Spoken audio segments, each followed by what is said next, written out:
7th class के सभी छात्रों को सुप्रभात। आप लोगों ने जो पिछले सप्ताह जो है वो रस पढ़े थे कि रस किसे कहते हैं और रस कितने होते हैं और उनके स्थायी भाव कौन कौन से हैं। तो अब चलो रस के बारे में विस्तार से जानते हैं। आज हम रस को विस्तार से पढ़ेंगे। सबसे पहले जो रस है वो श्रृंगार रस है। यानी श्रृंगार रस में क्या होता है, नायक और नायिका के मन में संस्कार के रूप में स्थित रति या प्रेम की जब रस की अवस्था में पहुंचकर आस्वादन के योग्य हो जाता है वो श्रृंगार रस कहलाता है। यानी जब क्या है, इसमें इसका जो स्थायी भाव श्रृंगार का है रति यानी प्रेम, नायक और नायिका जब एक दूसरे के प्रति प्रेम की भावना उनके हृदय में प्रस्फुट होती है या उत्पन्न होती है तो उसको हम क्या कहते हैं, श्रृंगार रस। और श्रृंगार रस भी दो प्रकार के होते हैं, संयोग श्रृंगार और वियोग श्रृंगार। यानी संयोग श्रृंगार नायक और नायिका के परस्पर प्रेम पूर्ण दर्शन यानी संपर्क होना, वार्तालाप, प्रेम क्रीड़ा आदि द्वारा जिस प्रेमा आनंद की अनुभूति होती है उसे संयोग श्रृंगार कहते हैं। यानी जब नायिका और नायिका, जैसे आपने फिल्म देखी हीरो और हीरोइन, आपने देखा जब आपस में मिलते हैं, आपस में क्या है वार्तालाप करते हैं, तो जो मिलन होता है तो वो मिलन ही क्या कहलाता है, संयोग श्रृंगार कहलाता है। जब उनको प्रेम की अनुभूति होती है, उस मिलन के कारण प्रेम की अनुभूति होती है तो उसी को हम क्या कहते हैं, संयोग श्रृंगार कहते हैं। तो जैसे यहाँ देखो, बतरस लालच लाल की मुरली धरी लुकाए, सहो करें भौहन हंसे देन कहीं नट जाए। तो यहाँ इस उदाहरण में बताया गया है कि बतरस लालच लाल की मुरली धरी लुकाए, सौ करें भवन से देन कहीं नट जाए।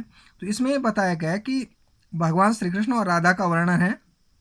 तो ये जब राधा ने श्री कृष्ण की मुरली क्या है छिपा दी है, तो वो श्री कृष्ण उनसे मुरली मांगते हैं तो वो क्या कहती है, बतरस लालच लाल की मुरली धरी लुकाए। तो उन्होंने लालच में आकर के श्री कृष्ण क्या है अत्यधिक जो प्रेम है वो मुरली से करते, मेरे से नहीं करते, इसलिए उन्होंने उस मुरली को ही छिपा दिया है। सौ करें भवन से देन कहीं नट जाए।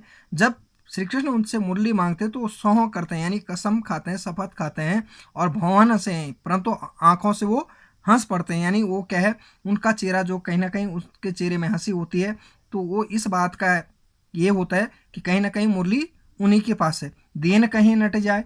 और जब श्री कृष्ण कहते हैं कि ये मुरली मुझे वापस कर दो जो आपने छिपा रखी है, तो उससे फिर क्या है मना कर देते हैं कि मेरे पास मुरली नहीं है।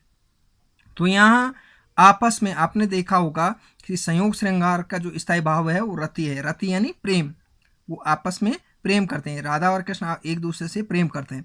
आलम्बन, तो आलम्बन जो है इसमें नायक और नायिका है।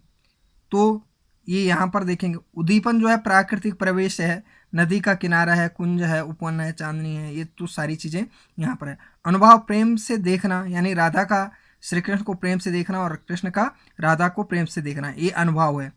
ठीक है। एक दूसरे के प्रति मुस्कुराना, तो संचारी भाव उत्सुकता है, एक दूसरे के मन में उत्सुकता है, हर्ष है और साथ साथ में लज्जा भी है, तो ये उसके संचारी भाव है। तो यानी यहाँ पर संयोग श्रृंगार में आपने देखा कि बतरस लालच लाल की मुरली धरी लुकाए, सौ करे भवन से देन कहीं नट जाए। तो यहाँ जब श्री कृष्ण क्या है राधा से मुरली मांगते हैं तो वो उस मुरली को छिपा के रखती है, परंतु वो सौगंध खाती कि मेरे पास मुरली नहीं, परंतु चेहरा उसका क्या है, उसके चेहरे पे मुस्कुराहट साफ देखी जा सकती, उसकी आंखें हंस पड़ती है, अर्थात यहाँ तक कि जब वो उससे मुरली मांगते हैं तो वो देने से नट जाती है। तो यहाँ पर एक दूसरे से मिलना, एक दूसरे से प्रेम करना ही क्या है, संयोग श्रृंगार है। और वियोग श्रृंगार, अब देखेंगे श्रृंगार के दो विध हैं, एक संयोग श्रृंगार, दूसरा वियोग श्रृंगार। वियोग श्रृंगार में क्या होता है, जो नायक और नायिका है उनका आपस में ना मिलन होना, एक दूसरे से अलग होना, एक दूसरे से बिछुड़ जाना। ठीक है, तो वो क्या है, वियोग श्रृंगार है।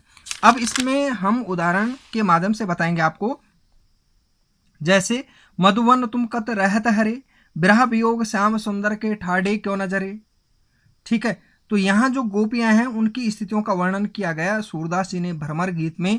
एक कहा है कि जब गोपियां क्या है श्री कृष्ण भगवान जो है मथुरा के लिए प्रवेश करते हैं, गोपियों को छोड़ देते हैं, तो वहाँ का जो मधुवन है तो वो उससे कहते हैं कि तुम मधुवन तुम कत रहत हरे, तुम क्यों हरे भरे रह रहे हैं, क्योंकि विरह वियोग श्याम सुंदर के ठाड़े क्यों नजरे, अर्थात श्री भगवान श्री कृष्ण जो है उनके वियोग में तुम उसी के साथ जल क्यों नहीं गए हैं। हमारी तो जो हृदय की गति है वो अत्यंत जल रही, उनके बिना हम अत्यंत दुखी हैं।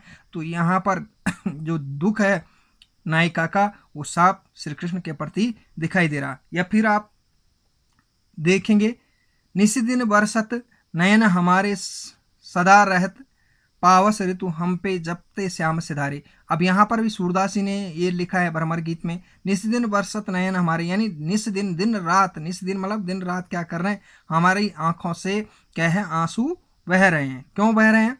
क्योंकि श्याम के वियोग में, श्री कृष्ण के वियोग में, क्योंकि श्री कृष्ण जो है उनको छोड़ करके कहाँ चले गए? मथुरा चले गए। तो कह रहे हैं सदा रहत पावस ऋतु, पावस ऋतु मतलब वर्षा ऋतु, जिस प्रकार से वर्षा निरंतर बरसती रहती वर्षा ऋतु में, उसी प्रकार से जो गोपियों की जो आंखें हैं उनकी आंखों से असुर धारा की बारिश हो रही है। और क्योंकि जब से श्याम यहाँ से सिधारे निकल गए हैं क्या है मथुरा के लिए, तो ये क्या है एक दूसरे के प्रति दुख है। तो यहाँ पर क्या है वियोग श्रृंगार है। तो आप इसमें देखेंगे कि जैसे क्या है इसका स्थायी भाव रति है, आलम्बन नायिका और नायिका है, नायक और नायिका है, उद्दीपन संयोग के समान है, संयोग की अवस्था है। और ये सारे दृश्य यहाँ पर दिखाई दे रहे हैं। अनुभाव चेहरे का रंग उड़ जाना, अश्रुपात होना, प्रलाप करना, ठीक है। संचारी भाव क्या है इसमें, गलानी वैराग्य, जो ये चीज़ें हो रही है तो ये संचारी भाव है। तो अब आप देखेंगे हास्य रस, इसको देख लीजिएगा। दूसरा जो रस हमारे पास, आपको श्रृंगार रस पता चल गया होगा। श्रृंगार रस में क्या है नायिका और नायक एक दूसरे से प्रेम करते हैं, उसमें संयोग श्रृंगार और वियोग श्रृंगार मैंने बता दिया है। और अब आप देखेंगे हास्य रस। हास्य रस क्या होता है कि जिसमें हंसी उत्पन्न होती है, यानी किसी विकृति या सामान्य हाव भाव, चेष्टा या क्रिया या व्यापार या वार्तालाप या वस्तु या व्यक्ति, ऐसी स्थिति चित्रण में हास्य उत्पन्न होता है, यानी हास्य रस कहलाता है। जब हमें यानी हंसी उत्पन्न होती है, ठीक है, तो वहां पर क्या होता है हास्य रस होता है। तो हास्य रस का स्थायी भाव आपको पता है हंसी है। तंबुरा लिए मंच पर बैठे प्रेम प्रताप, साज मिले 15 मिनट, घंटा भर आलाप, राग में गा रहा गोता, धीरे धीरे खिसक चुके थे सारे श्रोता। तो ये काका हाथरसी ने एक कविता लिखी है, इसमें बताया उन्होंने कि तंबुरा लिए मंच पर बैठे प्रेम प्रताप, साज मिले 15 मिनट, घंटा भर आलाप, राग में मारा गोता, धीरे धीरे खिसक चुके थे सारे श्रोता। तो करें तंबुरा में जो क्या है प्रेम प्रताप है, कोई क्या है वहाँ पर अपनी कहानी सुना रहा, अपनी ये समझ लीजिएगा कविता सुना रहा। तो वो कह रहे हैं कि उन्हें 15 मिनट का समय मिला था कि 15 मिनट में अपनी बात समाप्त करें, परंतु जो मंच उन्हें 15 मिनट के लिए दिया, परंतु वो 1 घंटे तक अपना राग अलापते रहे, यानी वो बोलते रहे।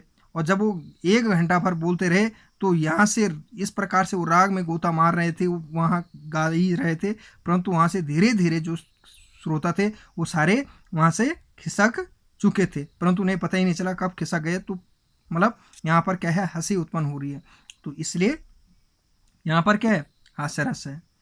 तो ये इसका दूसरा उदाहरण भी आप देख सकते हैं। यहाँ पर विंध्या के वासी उदासी तपोवनधारी महाबिनो नारी, गौतम तीर तई तुलसी कथा सुने भी मुनि वृंद सुखारे, होई शिला जब चंद्रमुखी परम पद मंजु कंज तिहारे, किन्हीं की भली रघुनायक जो करुणा करे के करुणा पगुधारे।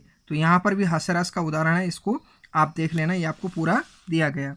अब आप देखेंगे सीधा करुण रस, किसी प्रक्रिया की अनिष्ट स्थिति या किसी की प्रिय व्यक्ति अथवा वस्तु के नाश से उत्पन्न शोक या दुख करुण रस कहलाता है। यानी जब हमें दुख या शोक, किसी कारण से दुख या शोक का भाव हमारे मन में उत्पन्न होता है तो उसको हम करुण रस कहते हैं। जैसे यहाँ पर शोक विकल सब रोएं राने, रूपशील वज्र तेज बखाने, करें विलाप अनेक प्रकारा, प्रेम भूमि तल 12 तुलसीदास जी ने कह रहे हैं जब दशरथ की मृत्यु होती है तो वहाँ पर क्या है राम वनवास जाते हैं और दशरथ की मृत्यु होती है। तो उस समय का ये है कि वहाँ पर क्या है सभी रानी क्या है शोकित होकर के दुखी होकर के रो रही है।